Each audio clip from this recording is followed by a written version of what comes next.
Bom estar de novo aqui com os irmãos, mais uma manhã de estudo da Palavra de Deus. E vamos orar, vamos pedir a direção de Deus para esse tempo, juntos aqui. Senhor, nós louvamos o Teu nome e nós Te agradecemos pela oportunidade de estarmos aqui juntos para meditar na Tua Palavra, para aprender da Tua Palavra, para sermos desafiados a viver de uma maneira que Te agrada. Fica conosco nesse tempo, no tempo que estivermos aqui, e que sejamos instruídos pela Tua Palavra. É o que nós pedimos em nome de Jesus. Amém. Bem, irmãos, no domingo passado a gente começou um estudo de Sofonias sobre o dia do Senhor, que é a tônica do nosso estudo, e que a gente, a rigor, vai entrar no texto de Sofonias, da profecia de Sofonias, nas duas próximas aulas. Mas no domingo passado e hoje, eu estou trabalhando no contexto em que essa profecia foi trazida ao povo de Israel, através de Sofonias. Rapidamente, para a gente ver aqui, quer dizer, compreender o significado do dia do Senhor, que aparece mais vezes em Sofonias do que em qualquer outro livro profético, o significado básico de julgamento e destruição, dia do Senhor como dia da ira, dia do julgamento, dia da ira de Deus, mas também o dia de bênção e de restauração para os que forem fiéis. Então, assim, a gente foi caminhando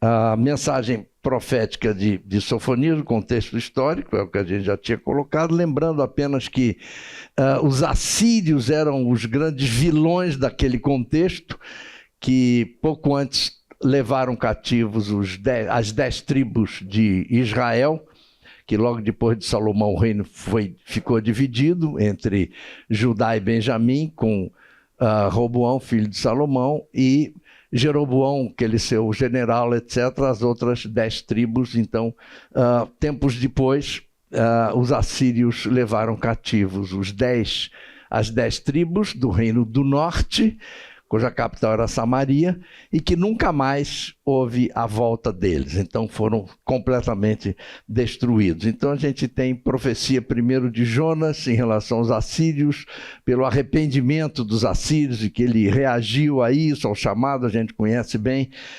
Também depois a gente tem a profecia de Naum, quando ele previu exatamente a destruição depois disso de Nínive. Então são esses antecedentes históricos. Esse mapa aqui mostra o reino dos assírios, cuja capital era Nínive, e que Israel estava nesse contexto. Aí depois teve o reinado de Acaz em Judá, que foi um rei que teve problemas sérios de idolatria, pediu ajuda aos assírios. Aí logo depois veio a queda de Samaria, política de terra arrasada, com os assírios levando todos a não ser os pobres, para a Síria, espalhando pelos outros reinos que eles dominavam, trazendo outros para conviverem ali com o remanescente de pobres e doentes e idosos de Israel que ficaram. E daí a origem dos samaritanos, e até os dias de Jesus, eles geralmente sempre foram rechaçados pelos judeus por todo esse contexto. Depois surge os babilônios, que venceram os assírios e assumiram ali o protagonismo naquele contexto. Depois a gente viu rapidamente o reinado de Ezequias, isso em Judá, após a queda de Samaria, que ele foi um rei piedoso, resgatou um padrão de temor a Deus, chegou a afrontar a Síria, teve uma experiência com Deus marcante através do profeta Isaías, lá em 2 Reis 18 e 19 vimos isso, mas ele, no final da vida, ele não aceitou a ideia da sua morte. E aí lutou com Deus e chorou copiosamente e ganhou mais 15 anos de vida. e teve como consequência, nesses 15 anos de vida, o nascimento de um filho que se tornou o mais execrável rei de Judá, que foi Manassés. Então, os 15 anos de vida adicional de Ezequias teve um custo alto para Judá e para todo o reino. O reinado de Manassés, então esse rei foi o ápice da idolatria, sincretismo, apostasia, extrema abominação, jamais vistos na nação israelita. Ele foi talvez a base da toda a motivação do ministério profético de Sofonias, falando sobre a ira de Deus e o julgamento por tudo aquilo que o povo fez sob o reinado de Ezequias. Mas no final, Crônicas cita, não Reis, mas Crônicas cita que ele, no fim da vida, ele foi levado cativo na Babilônia pelos assírios, foi torturado, clamou a Deus, Deus foi bondoso para com ele e o resgatou. Mas no fim, a vida... bom, aqui eu voltei aqui para trás.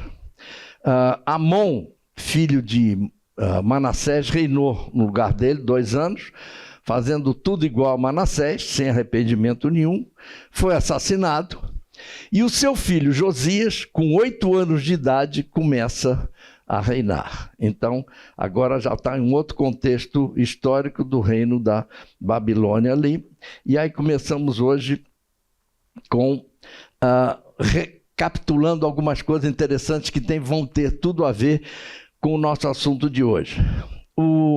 A instituição da Páscoa, e os irmãos conhecem bem, e não precisamos entrar em detalhes nisso, ela foi instituída no contexto em que o povo de Israel estava escravo no Egito, e naquele momento, da última praga, que foi da morte dos primogênitos, Deus instituiu aquele momento familiar em que seriam as famílias reunidas, eventualmente mais uma ou outra pessoa de outra casa vizinha, se a família fosse muito pequena, para o processo de morte do cordeiro, para eles comerem ali os pães sem fermento, uma semana sem vamos dizer assim, assarem os pães, não podia deixar o Fernando para eles crescerem, porque havia pressa de sair. Então foi uma celebração intimista e familiar que foi estabelecida naquele momento da 10ª praga. E a partir daquele momento, a gente tem um texto aqui em Êxodo 12, em que a gente vê algo interessante, no versículo 14, quando o texto diz assim: este dia lhes será por memorial, e vocês o celebrarão como festa ao Senhor de geração em geração.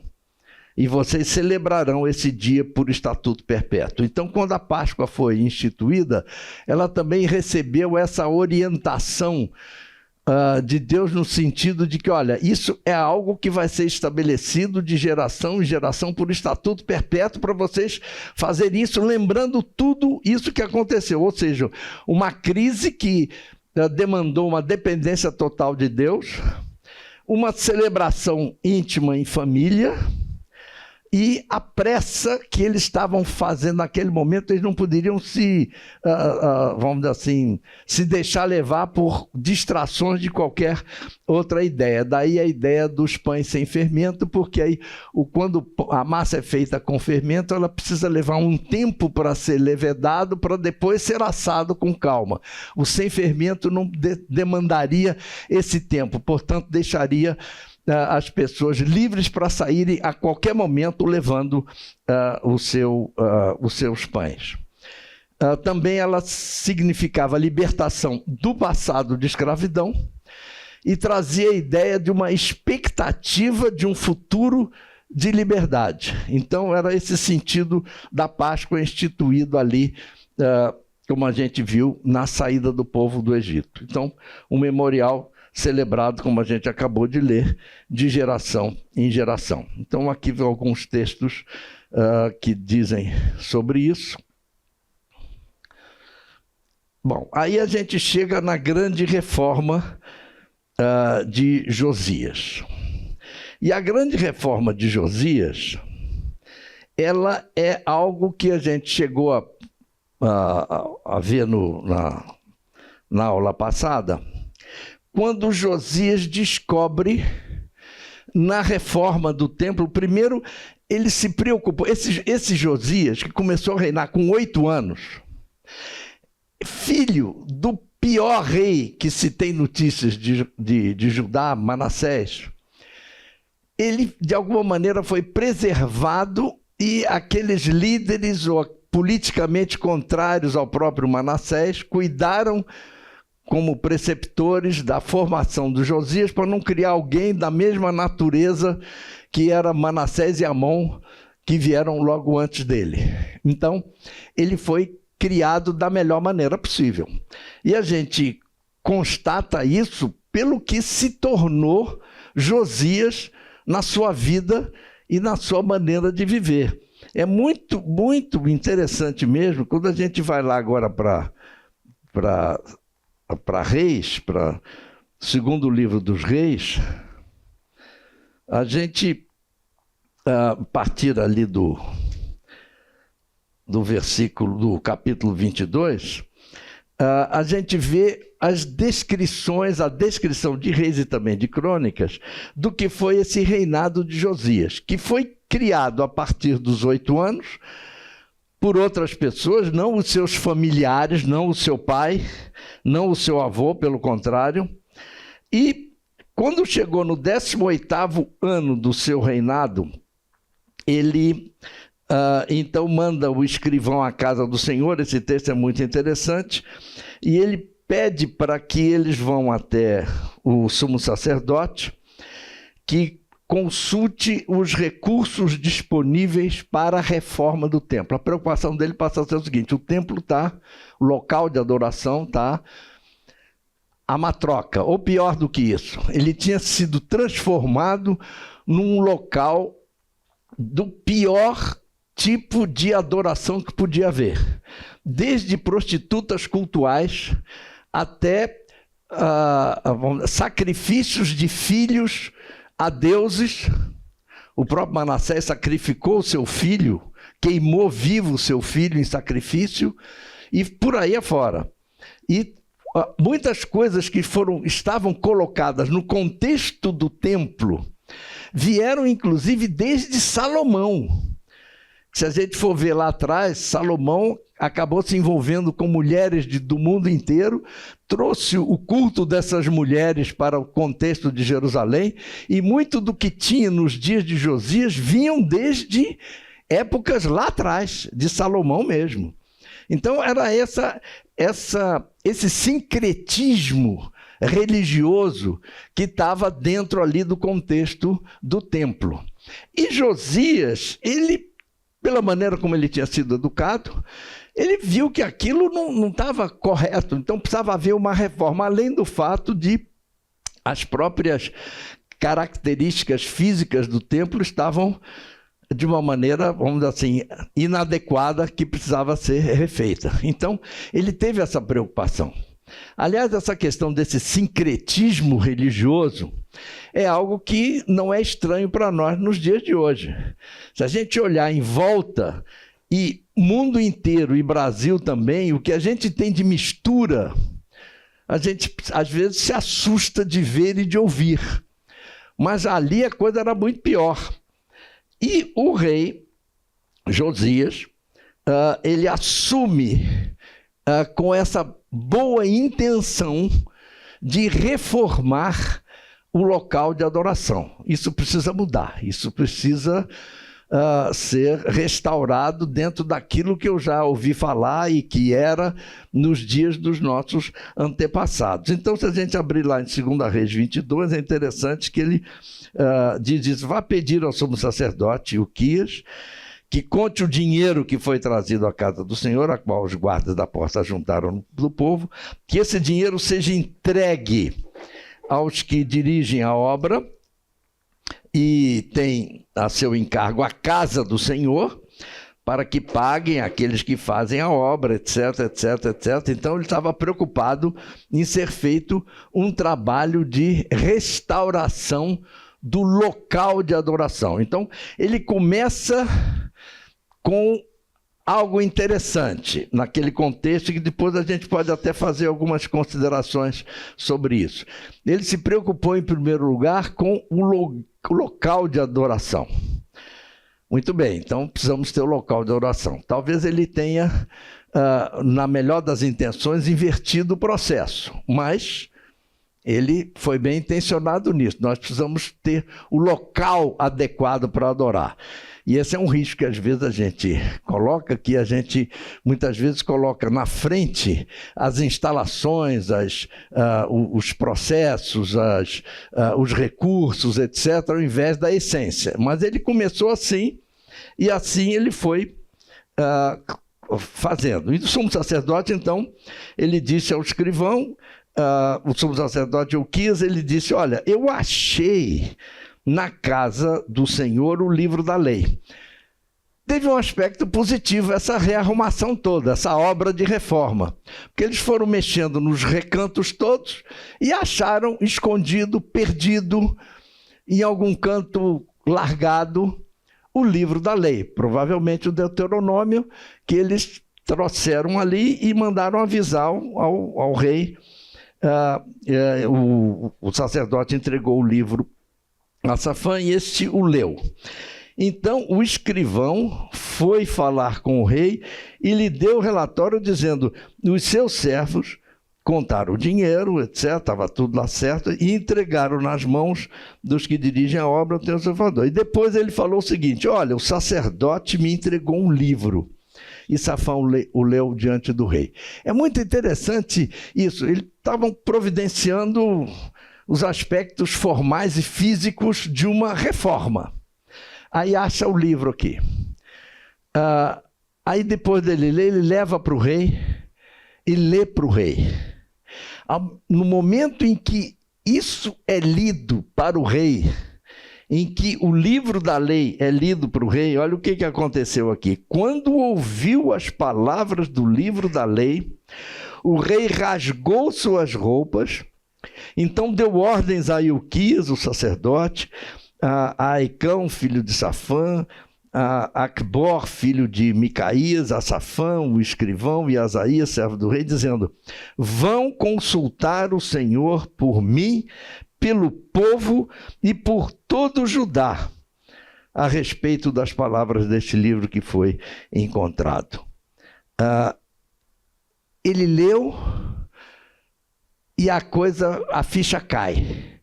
Espera aí, isso aqui é muito mais profundo do que qualquer obra, do que qualquer providência administrativa, do que qualquer serviço que a gente possa fazer para melhorar cosmeticamente ou aparentemente todo o local de culto.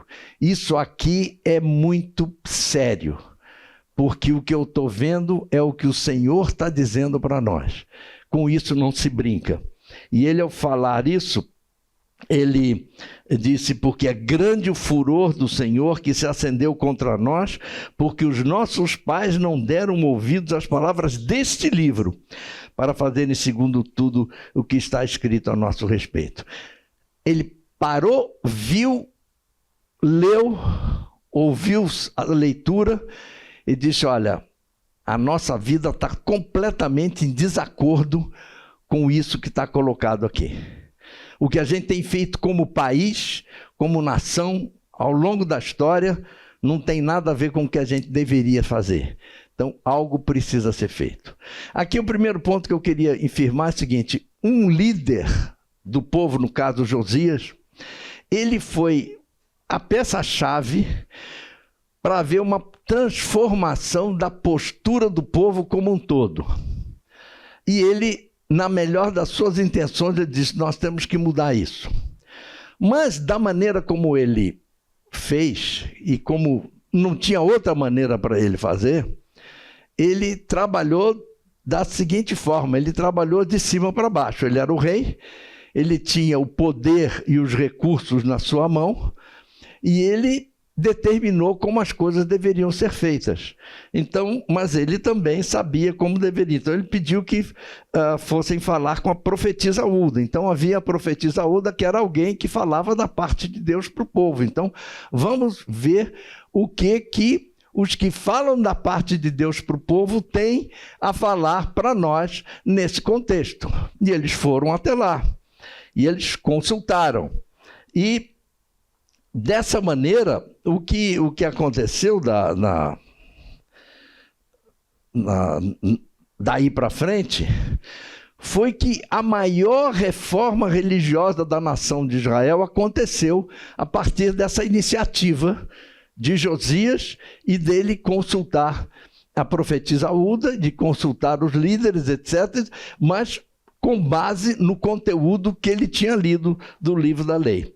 Então foi a experiência do rei com a leitura da lei que fez toda a diferença. Então a reforma das instalações como instrumento de adoração foram consequência disso, em que ele estabeleceu essa forma de estar trabalhando nesse sentido ali. Interessante que nisso a gente vê que ele valorizou os sacerdotes e os profetas para serem consultados e valorizados, algo que não estava acontecendo até ali. E ele, a partir desse momento, ele faz alguma coisa muito, muito interessante.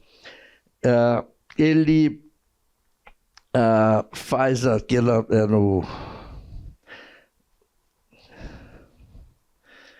Ele reúne o povo para ouvir a leitura da lei. Então, assim, o Deus de Israel, digam aos homens que os enviou a mim, assim do Senhor, extrarei... Bom, não é nesse contexto. Ele reúne o povo para ouvir a leitura do livro da lei. O livro que impactou a ele, Josias, ele diz assim, isso precisa impactar cada um do povo. E eles precisam ouvir o que eu ouvi. Então, esse foi o princípio que Josias adotou, certíssimo, de dizer, eu preciso priorizar para o povo a leitura da lei. Eles precisam ouvir o que eu ouvi. Então, esse processo acontece, há uma renovação disso, o capítulo 23 fala sobre isso. Então, houve um processo de limpeza do templo, de todos os instrumentos de adoração de outros deuses e de tudo que remetia ao passado de uma idolatria que foi estabelecida tremendamente ali. E isso foi feita, essa reforma de todo o templo. A reforma do templo e a reforma do processo de adoração. Então, os sacerdotes e profetas valorizados, o povo sendo lido para o povo o livro da lei. E essa reforma se concretiza dessa maneira. Mas a reforma em si, ela ainda era algo formal. E a gente vê que Josias também tirou todos os santuários dos lugares altos, etc. Isso é no versículo 20, do capítulo 23, a partir do 19, e que os reis já tinham feito para provocação do Senhor a ira, fez com esses santuários o mesmo destino que havia feito em Betel, etc. Foi indo assim, e depois ele voltou para Jerusalém. E aí o rei ordenou o seguinte, não, peraí, agora algo mais importante do que tudo isso. Nós precisamos resgatar aquilo que foi dito lá atrás, quando o povo foi liberto do Egito. De geração em geração, para sempre, vocês devem estar comemorando a Páscoa. A Páscoa que significa a libertação do passado, a Páscoa que significa a expectativa da liberdade futura, a Páscoa que significa a dependência de Deus e o que significa tudo isso para nós. E que a própria livro da lei diz, vocês vão celebrar isso de geração em geração como estatuto perpétuo. E isso não está feito, nós precisamos fazer essa Páscoa. E aí acontece nessa celebração aqui algo que poucas vezes aconteceu antes. Com Samuel aconteceu também.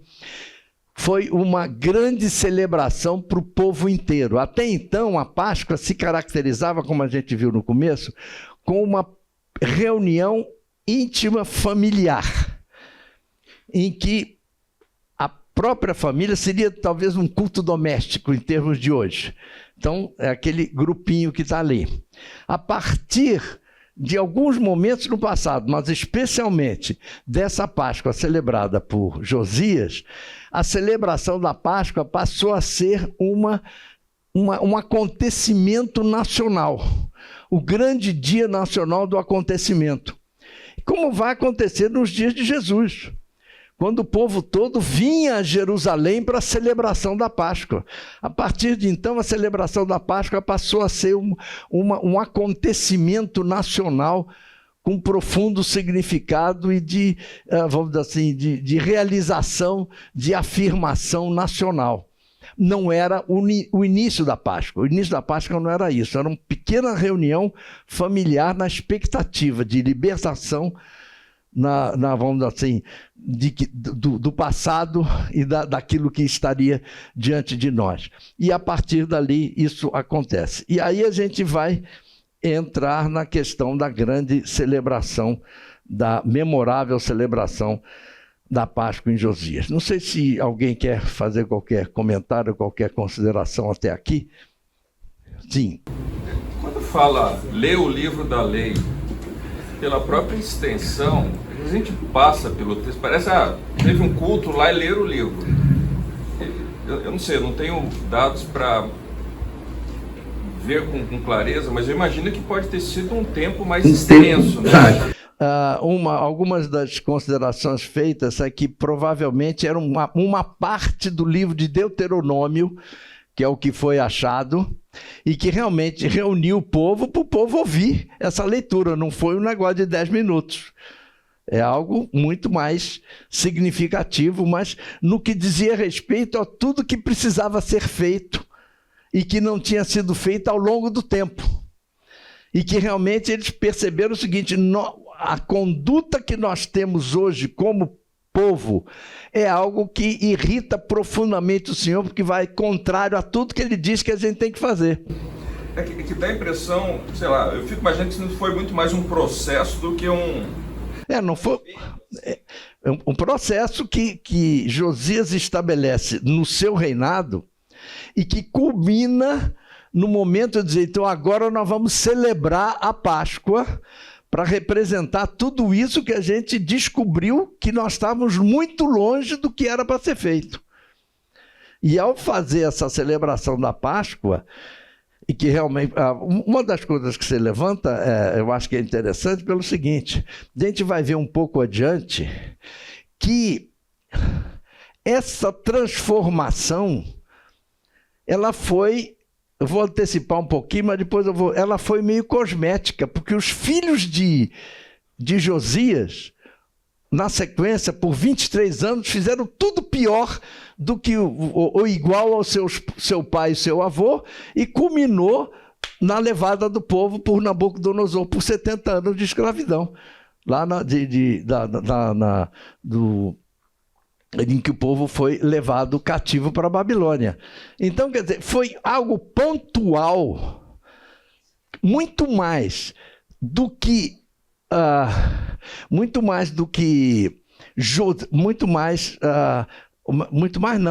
algo pontual, muito em função da experiência pessoal de Josias, que com o poder real impôs ao reino uma série de providências de reforma e da própria celebração da Páscoa, mas que muito provavelmente não trouxeram transformação individual das pessoas. Exatamente. Então, esse é algo que eu vou trabalhar um pouquinho mais, um pouquinho adiante. Em relação ao conteúdo, Marcelo, no verso 3, é citado exatamente o que tem no Deuteronômio 6, né? Então, parece que eles leram exatamente aquilo da lei. Certo? Lê aí pra gente. Verso 3, o 23 fala: E o rei se pôs em pé junto à coluna e fez aliança ante o Senhor, para o seguirem, guardarem os seus mandamentos e os seus testemunhos e os seus estatutos, de todo o coração, de toda a sua alma, cumprindo as palavras dessa aliança que estavam escritas naquele livro, e todo o povo anuiu a esta aliança. Então é bem o que Deuteronômio 6 fala, né? Esse processo, percebam que ele foi um processo de cima para baixo.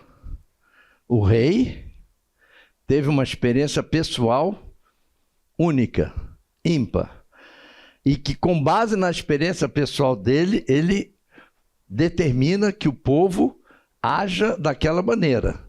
E naquele momento, naquele contexto todo, quer dizer, manda quem pode, obedece quem tem juízo. Então, o rei está no controle das coisas. Então, nós vamos fazer o que o rei está mandando. Se fizeram em função de uma transformação pessoal da mesma ordem da transformação do rei ou não, isso é algo a ser pensado a respeito. Então, esse é um grande problema que a gente vai mexer um pouquinho adiante. E aí vamos na celebração da Páscoa.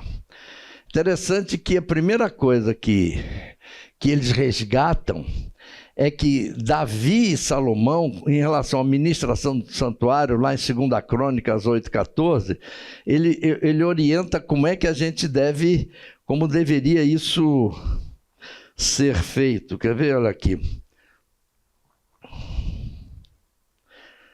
Também, isso, as demais atividades de Salomão. Também, conforme a ordem de Davi, seu pai, dispôs os turnos dos sacerdotes nos seus ministérios. Também dispôs os turnos dos levitas para os seus cargos, para louvarem a Deus e servirem diante dos sacerdotes, segundo o dever de cada dia, e os porteiros pelos seus turnos a cada porta, porque esta era a ordem de Davi, o homem de Deus.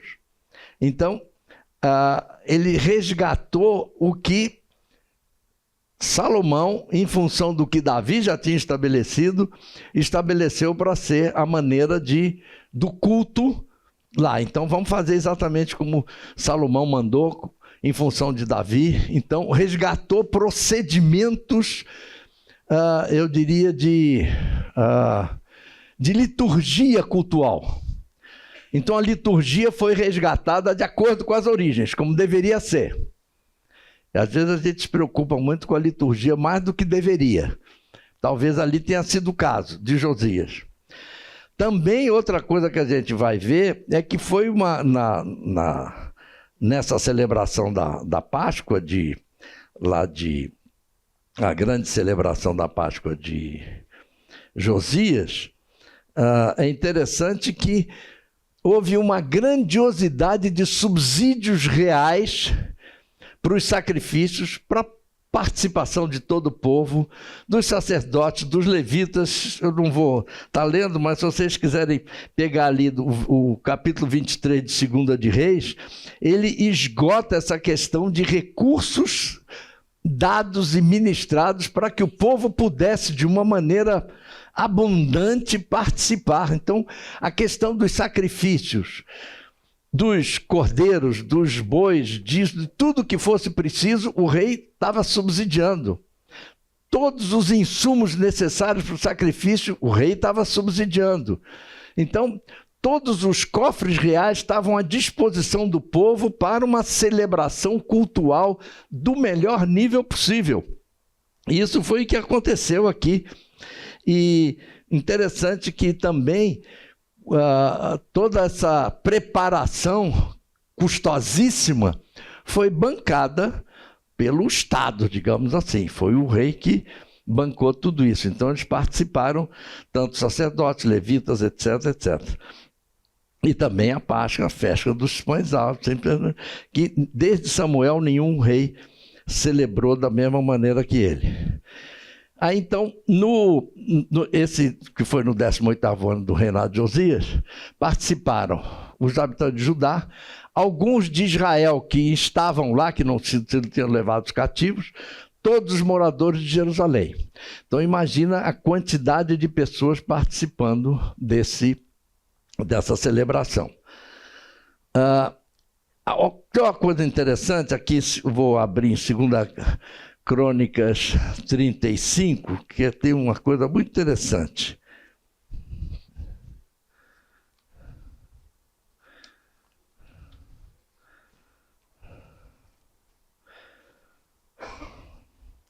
Segunda Crônicas 35, a partir ali do verso 14. Então, depois os levitas prepararam o que era deles e dos sacerdotes, porque, quer dizer, o povo tinha precedência. A partir do versículo 11. Então mataram os cordeiros da Páscoa, e os sacerdotes aspergiram o sangue recebido das mãos dos levitas, que tiravam a pele dos animais. Puseram de parte o que era para holocaustos, e o deram ao povo, segundo os grupos das famílias, para que estes os oferecessem ao Senhor, como está escrito no livro de Moisés. E assim fizeram com os bois.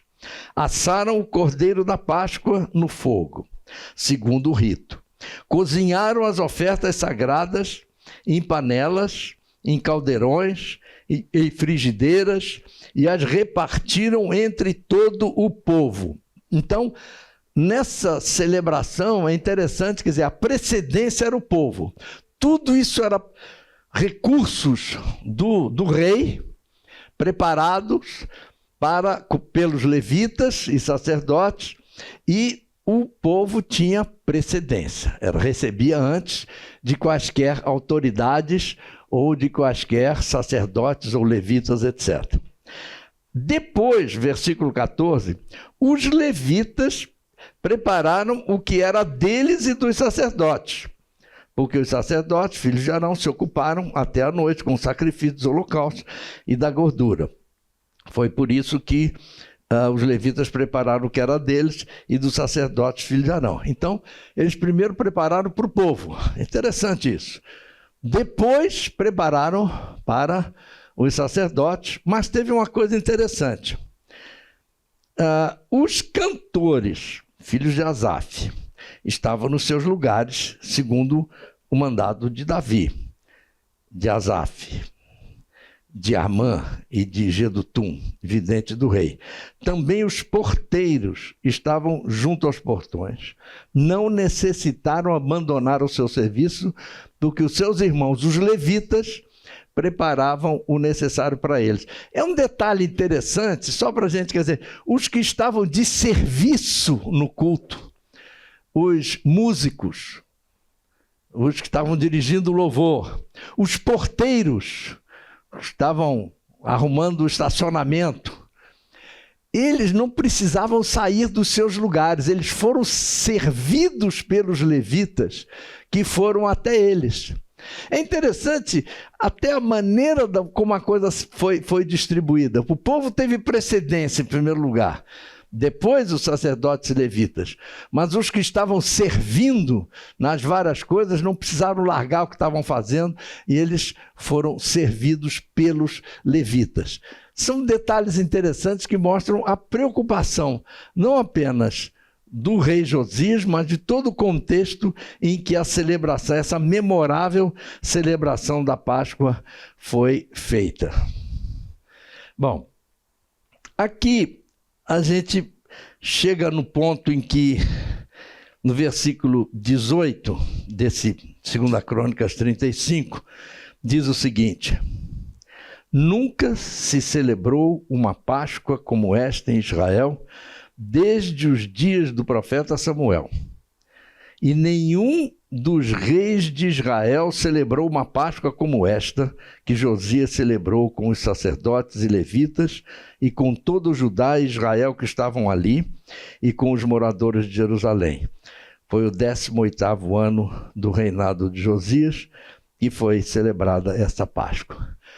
Isso é um negócio para a gente pensar, porque a própria Bíblia coloca esse evento no ápice de toda e qualquer celebração de Páscoa em todos os tempos até aquele momento, no reinado do 18º ano de Josias. A gente, depois do intervalo, pega daí e continua. Muito bem, irmãos. Eu diria que agora vai ser a parte mais difícil para mim dessa aula do curso inteiro.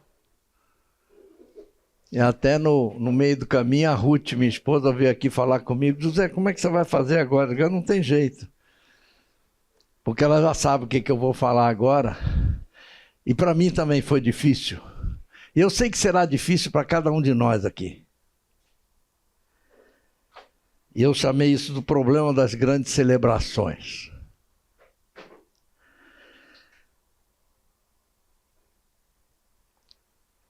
Essa reforma de Josias, grande reforma, eu me arrisquei de colocar aqui 3 pontinhos e dizer foi inútil. Não foi inútil naquele contexto. Ela talvez tenha sido inútil nos propósitos que ele tinha antes disso. Ela não perdurou nos reinados subsequentes dos seus descendentes. O seu filho Jeoacás reinou 3 meses. O filho dele, Eliaquim, teve o nome mudado para Jeoaquim, 11 anos. Joaquim, 3 meses. Zedequias, 11 anos, e foi levado cativo para a Babilônia. Entre a morte de Josias e o povo ser levado cativo para a Babilônia foram 23 anos, apenas. E de 4 reinados lamentáveis na sequência de Josias. Então a gente para pensar, o que aconteceu? Josias, a gente vê toda a descrição aqui de 2 Reis e 2 Crônicas, algo maravilhoso, que a gente se entusiasma e não tem nada de errado nisso, a gente se entusiasmar, e é mesmo. O que aconteceu de errado nesse tipo de celebração? Apenas alguma coisa para a gente parar para pensar também.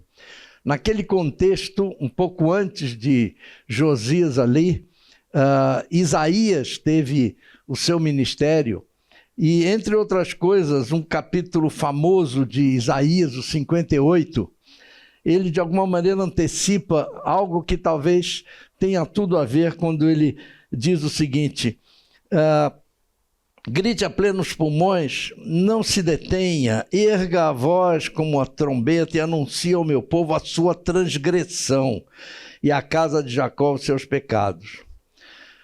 Mesmo neste estado, ainda me procuram dia a dia, têm prazer em saber os meus caminhos, têm prazer em saber os meus caminhos, como povo que pratica a justiça e não deixa o direito do seu Deus, perguntam-me, por sentenças justas, tem prazer em se aproximar de Deus, dizendo, e aí que, para a gente tremer na base, por que jejuamos e tu não notas? Por que nos humilhamos se tu não levas isso em conta? Acontece que no dia em que jejuam, vocês cuidam. Então, antes disso, antes de eu continuar, quer dizer, eles estão fazendo tudo direito. Quer dizer, o processo cultual, o processo de adoração, a maneira estabelecida do culto, está tudo funcionando direito. Os profetas, os sacerdotes, os músicos, os porteiros, o sacrifício, está tudo funcionando. O jejum que eles fazem. Então eles disse, Por que jejuamos e tu não notas? Por que nos humilhamos se tu não levas isso em conta? Acontece que no dia em que jejuam, vocês cuidam dos seus próprios interesses e oprimem os seus trabalhadores. Eis que vocês jejuam apenas para discutir, brigar e bater uns nos outros. Jejuando assim, como hoje, o clamor de vocês não será ouvido nos altos. E aí ele vai continuando, e no versículo 6 diz assim: será que não é esse o jejum que escolhi? Deus falando através de Isaías. O jejum que escolhi, que vocês quebrem as correntes da injustiça, desfaçam as ataduras da servidão, deixem livres os oprimidos e acabem com todo tipo de servidão? Será que não é também que vocês repartam o seu pão com os famintos, recolham em casa os pobres desabrigados, vistam os que se encontram nus e não voltem as costas aos seus semelhantes? Então, Isaías está dizendo ao povo, mas nós estamos fazendo tudo direitinho. A nossa ordem de culto, a nossa liturgia é a melhor possível. Nós jejuamos, nós celebramos a Páscoa, nós fazemos tudo direitinho. E quando nós jejuamos, o Senhor não nota, o Senhor não vê. E aí o que Deus diz para ele? Qual é o jejum que realmente quero? É que vocês jejuam ou que vocês façam isso? Então esse versículo, o 6 e o 7... E aí eu estou trazendo isso para nós, o seguinte: hoje, muitas vezes, nós somos aqueles adoradores formais, que está tudo certo. Mas quando a gente sai do nosso local de adoração e volta para o nosso dia a dia, é melhor que ninguém saiba o que a gente está fazendo no nosso contexto. De trabalho, de família, de política, de ações de qualquer outro tipo, porque nós não estamos agindo da maneira como Deus quer que nós hajamos. Por que isso? Mas voltando um pouquinho para trás, antes de continuar aqui, apenas para a gente complementar que o que aconteceu logo depois daqueles 23 anos foi que Nabucodonosor destruiu o templo, deportou o povo, à exceção dos pobres, e em 3 etapas levou Judá cativo por 70 anos. E aí é que eu estou começando a falar um pouco com vocês agora, que é difícil para mim, porque isso mexe comigo. Que muitas reformas religiosas, eu estou chamando, são cosméticas, são de fora para dentro. Não que elas não tenham um sentido inicial, como teve com Josias, mas elas acabam sendo superficiais, acabam sendo impostas de fora para dentro e não trazem transformações autênticas, porque as transformações autênticas não são consequência das reformas estabelecidas, são consequências daquilo que Deus faz na vida de cada um de nós pela atuação do Espírito Santo. E é dessa maneira que eu queria trazer não apenas esse contexto de Isaías, que eu li, que vocês conhecem bem, e continuando ainda no texto de Isaías, ele disse: se tirarem do meio de vocês todo tipo de servidão, o dedo que ameaça e a linguagem ofensiva, se abrirem o seu coração aos famintos, e socorrerem os aflitos, então a luz de vocês nascerá das trevas e a escuridão em que vocês se encontram será como do meio-dia. O Senhor os guiará continuamente, lhes dará de comer até em lugares áridos, fortalecerá os seus ossos, vocês serão como um jardim regado e como um manancial, cujas águas nunca secam. Vocês reconstruirão as antigas ruínas, levantarão os fundamentos de muitas gerações e serão chamados de reparadores de brechas e restauradores de veredas, para que o país se torne habitável. E aí, Isaías, nessa palavra profética, ele está contrapondo o que a reforma de Josias trouxe naquele contexto, e que foi algo de fora para dentro, em que a grande valorização foi da celebração. E nós somos, por natureza, amantes de celebrações, de grandes celebrações. Porque nas celebrações a gente não pensa no individual, no dia a dia da gente. A gente parece que entra num estágio de torpor. Nós estamos celebrando algo maravilhoso. Assim a gente vê quaisquer tipos de celebrações das quais a gente participa. Até os torcedores de futebol, quando vão para o campo e o seu time ganha, e essa celebração, você sai do sério, você só está pensando naquela coisa maravilhosa daquele momento. O resto todo não interessa. E muitas vezes no contexto religioso isso acontece exatamente pelo mesmo motivo. Coletivamente a gente se, vamos dizer assim, contagia com algumas coisas que, se você parar para pensar, você vai ficar preocupado. E é o que Isaías coloca. Como é que você está agindo no seu dia a dia com o seu semelhante, com aquele que está em volta de você, com aquele do qual você faz parte no teu dia a dia? E é aí que mora o grande perigo das grandes celebrações, dos grandes eventos. Inclusive eu vou citar alguns aqui, só para a gente entrar no aspecto da história do contexto cristão. Na história, a gente teve, por exemplo, o imperador Constantino, que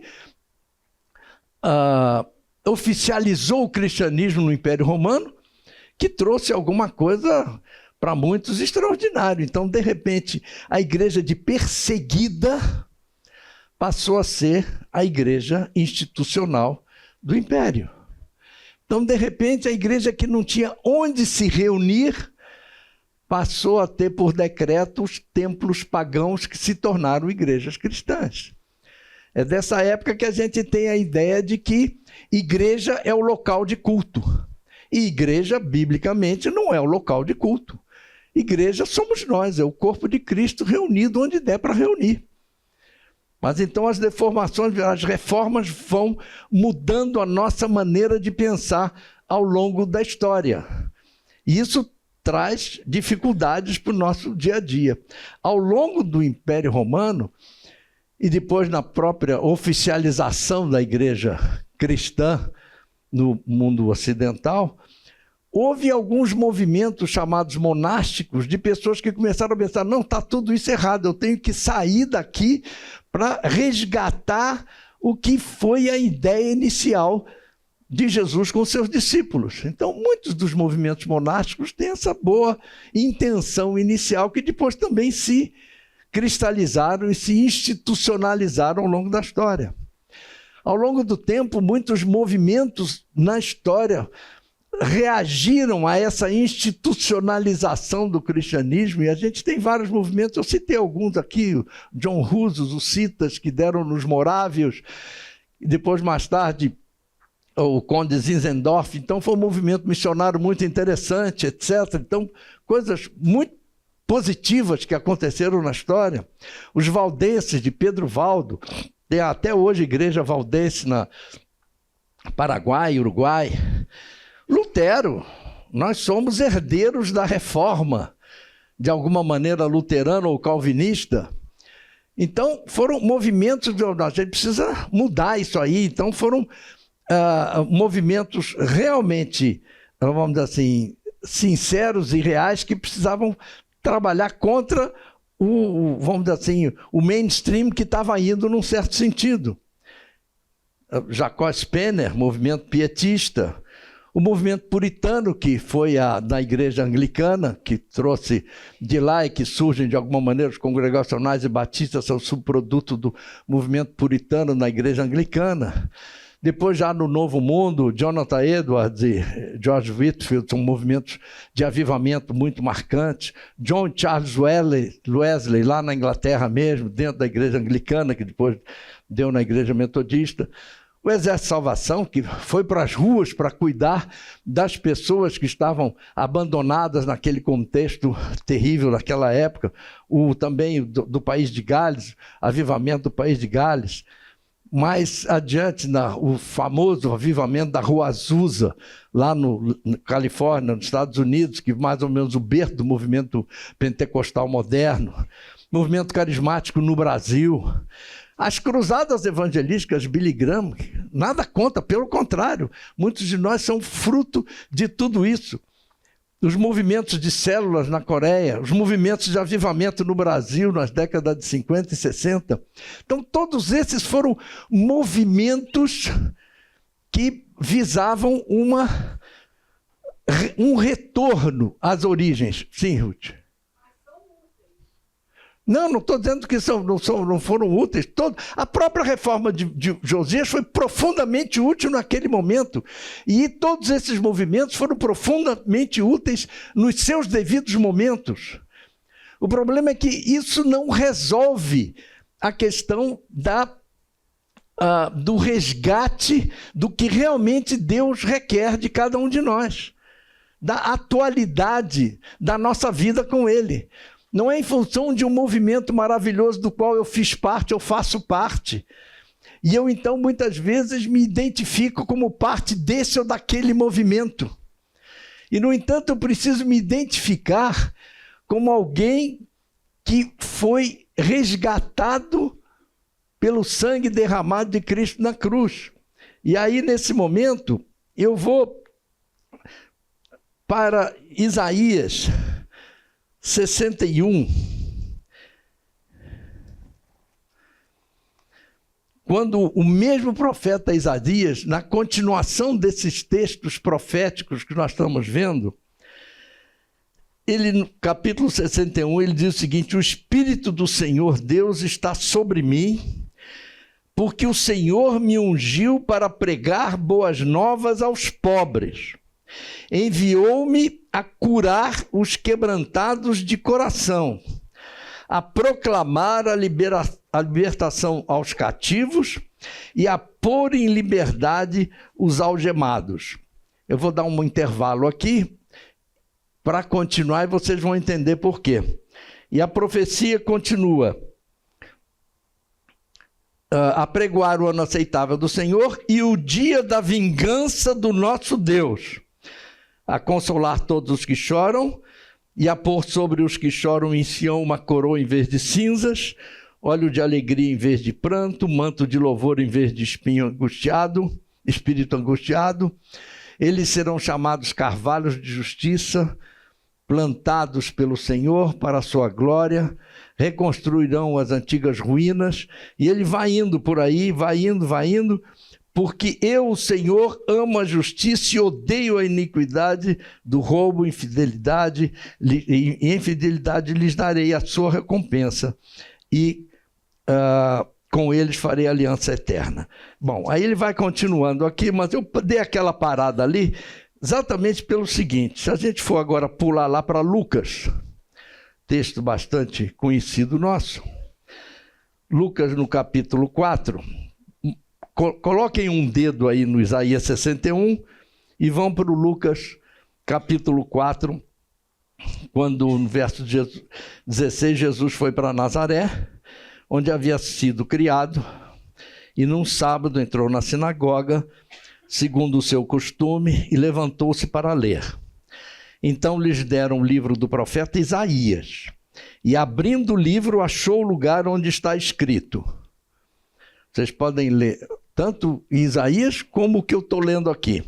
O Espírito do Senhor está sobre mim, porque ele me ungiu para evangelizar os pobres.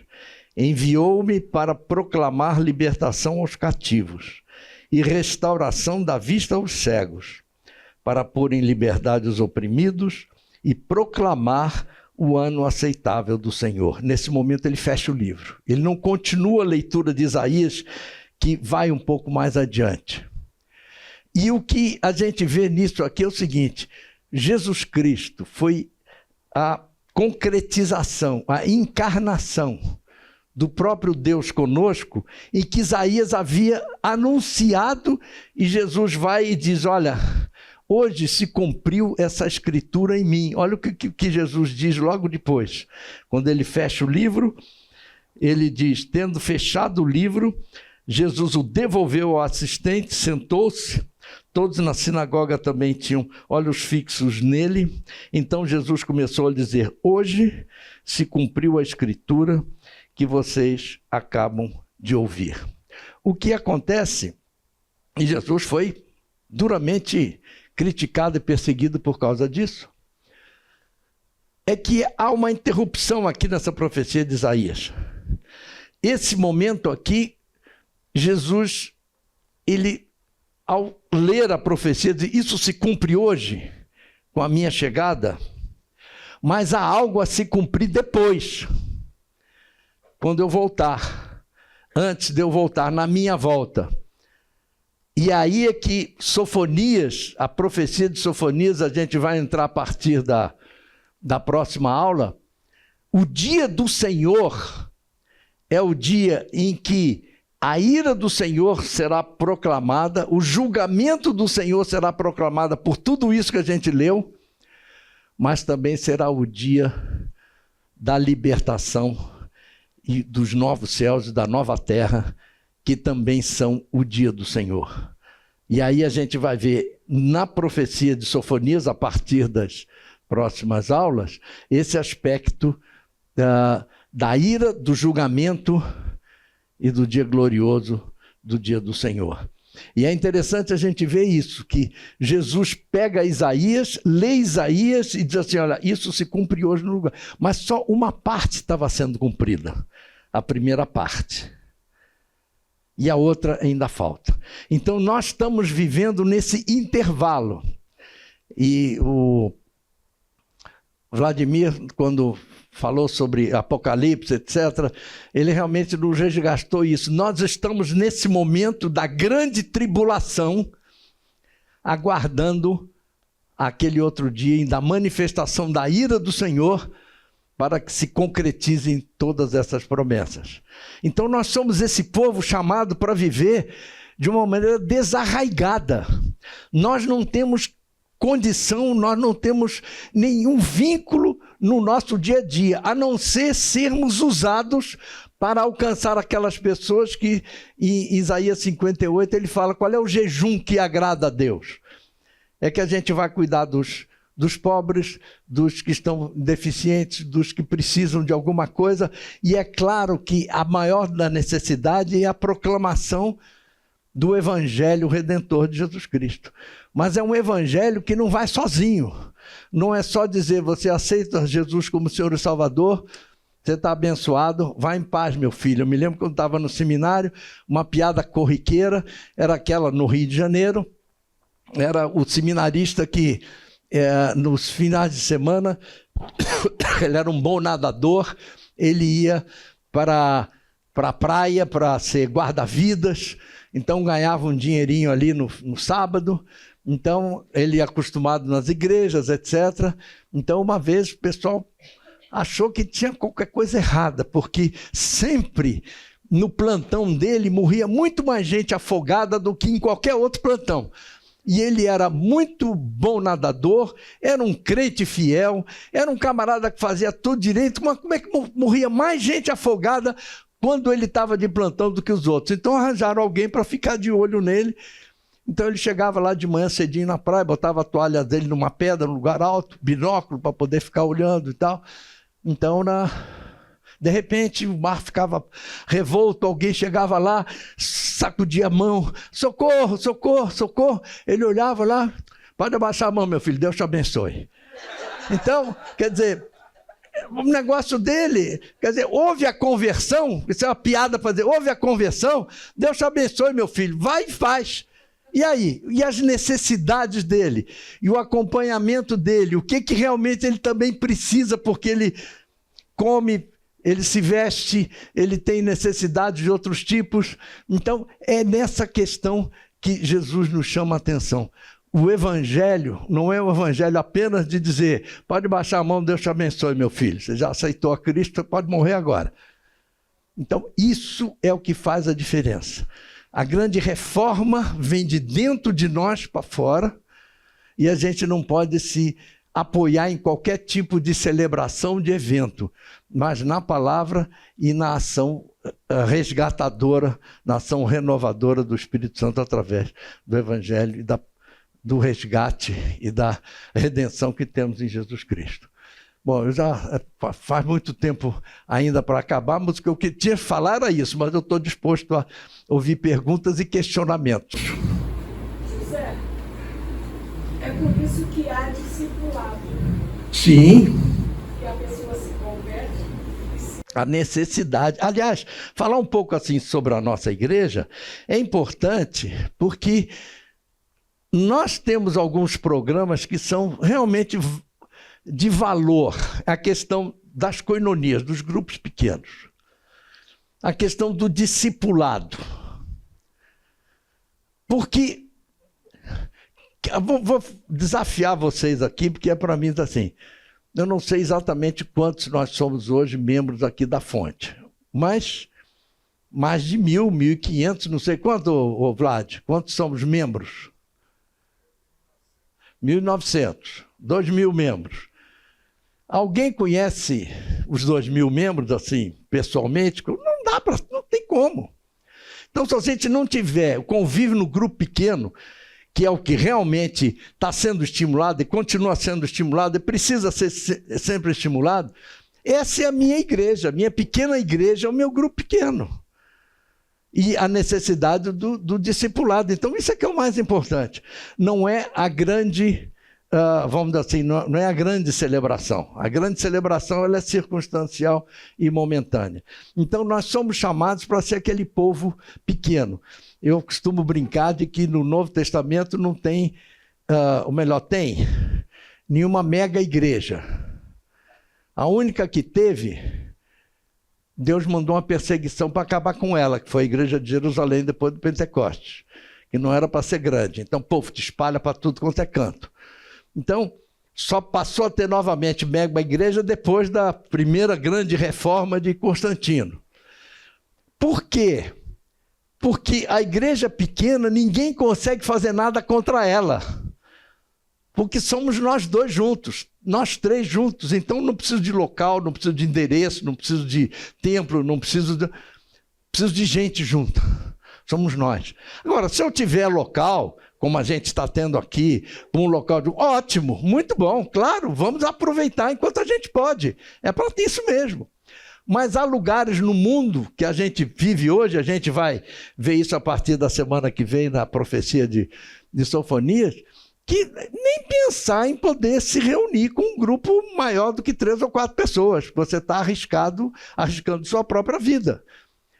Então, isso tem como... fazer com que a igreja seja impossível? Não.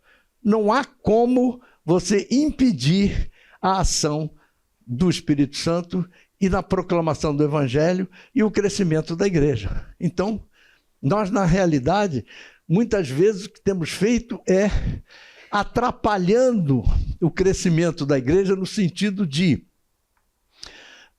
quando tem um texto que diz nós devemos estar apressando a volta de Cristo, lembram desse texto? Como é que você pode apressar a volta de Cristo? Pregando o Evangelho. Na medida em que você não prega tanto o Evangelho, você retarda a volta de Cristo. E muitas dessas nossas grandes celebrações e avivamentos e estruturas, etc., acabaram sendo fatores de retardamento da volta de Cristo. Isso é algo para a gente pensar. Então, às vezes, com a nossa disposição de outras coisas que não sejam a efetiva vida de tal maneira que sejamos bom perfume de Cristo, levando outras pessoas a conhecer o Senhor, a gente pode estar retardando a volta de Cristo. E não há outra maneira de apressá-la a não ser a proclamação diuturna do Evangelho do Senhor Jesus. Mas eu vou parar por aqui e fico à disposição inclusive das contestações eventuais. Sim, Ruth. Eu sou testemunha Eu sou testemunha dessa cruzada evangelística Billy Graham em 1960. Muitos alunos, colegas do meu departamento juvenil, se converteram e se tornaram muito fiéis a Deus. Eu vim dele. Depois eu vim para cá, mas eles no Rio de Janeiro, eles tiveram uma conversão. Então eu acho muito útil essa cruzada evangelística do Billy Graham, por causa dessas pessoas que se transformaram de dentro para fora. Sem dúvida, é isso mesmo. No momento em que o evangelho é pregado, é proclamado e há conversões, já valeu a pena, por uma conversão que seja. O grande problema é achar que a única solução é essa, são os grandes... A gente está precisando fazer uma outra celebração dessa para ver se as coisas acontecem. Não, elas podem acontecer no nosso dia a dia. Não depende dessas. Agora, quando elas ocorrem com a melhor das intenções e com, vamos dizer assim, a motivação adequada, claro que são. Eu citei na história vários, inclusive, nós somos fruto de movimentos desses ao longo da história, da própria reforma.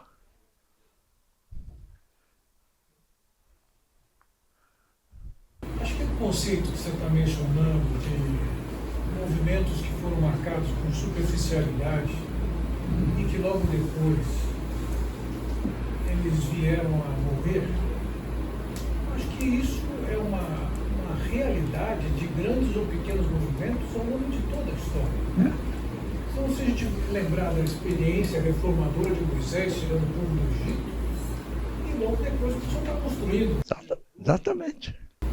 O sucessor de Moisés, Josué, já pegou o povo degringolando. Davi pode ter sido um líder excelente e referência dentro das escrituras do que é louvor e celebrações, mas seu filho Salomão já degringolou isso tudo. Então, essa marca que a gente está vendo, eu não creio que esteja relacionada à grande celebração. Está relacionado ao que acontece de fato em pequena e grande celebração. Quando a gente pega as igrejas citadas no Apocalipse, algumas daquelas igrejas, ou todas elas, eram igrejas pequenas de sete. E cerca de 100 anos depois, uma delas ainda existia, elas já tinham desaparecido. Então, eu chego a pensar, Zé, que a maneira como Deus está tratando comigo, e que tem que tratar comigo, e que é o fundamental, é a minha experiência genuína com Ele que implica em uma mudança de vida. Isso não me garante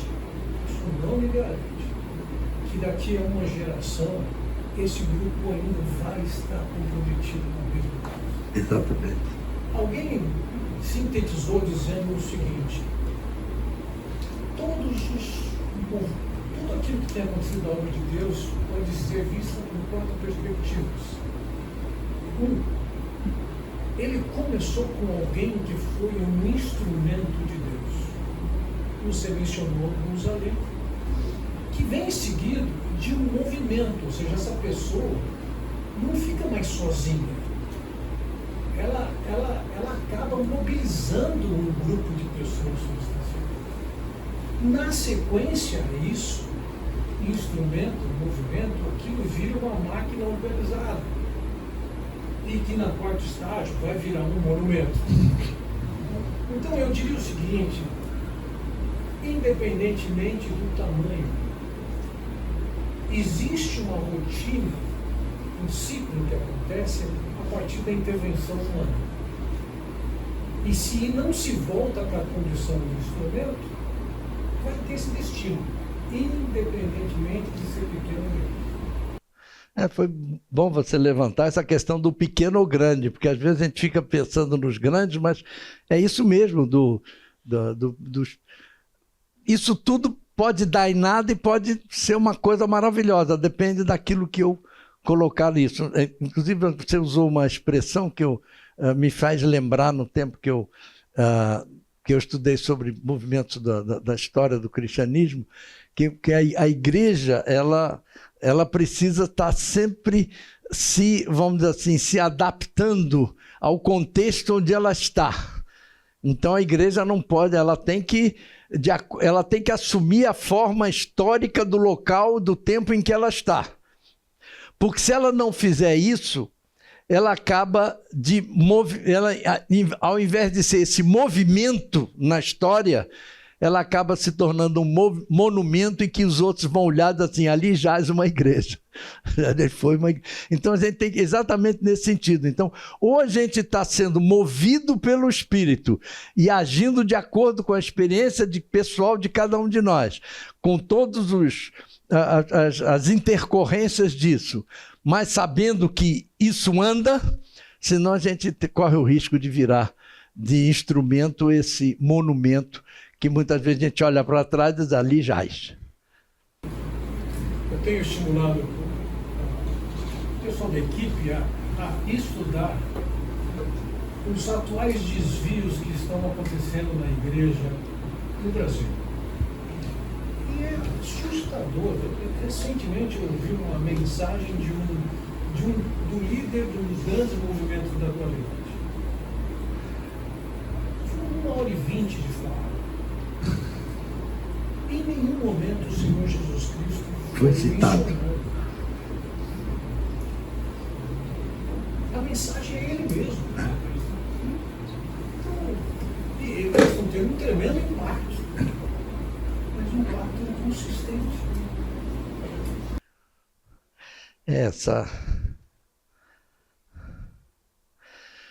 Irmãos, mais alguma contribuição?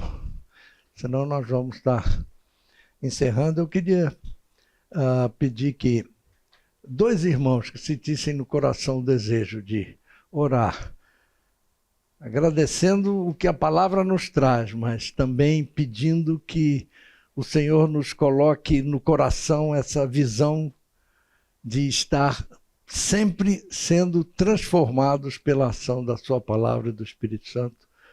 Queria que 2 irmãos em voz bem alta orassem agora, terminando.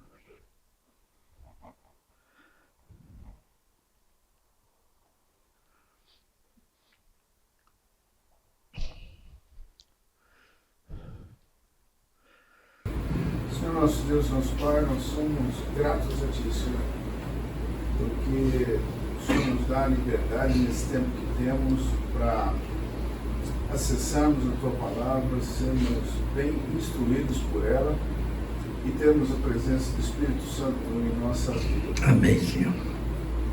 Queremos Te pedir que o Senhor nos encoraje, o Senhor nos fortaleça a viver uma vida de integral dependência da Tua graça e da Tua misericórdia.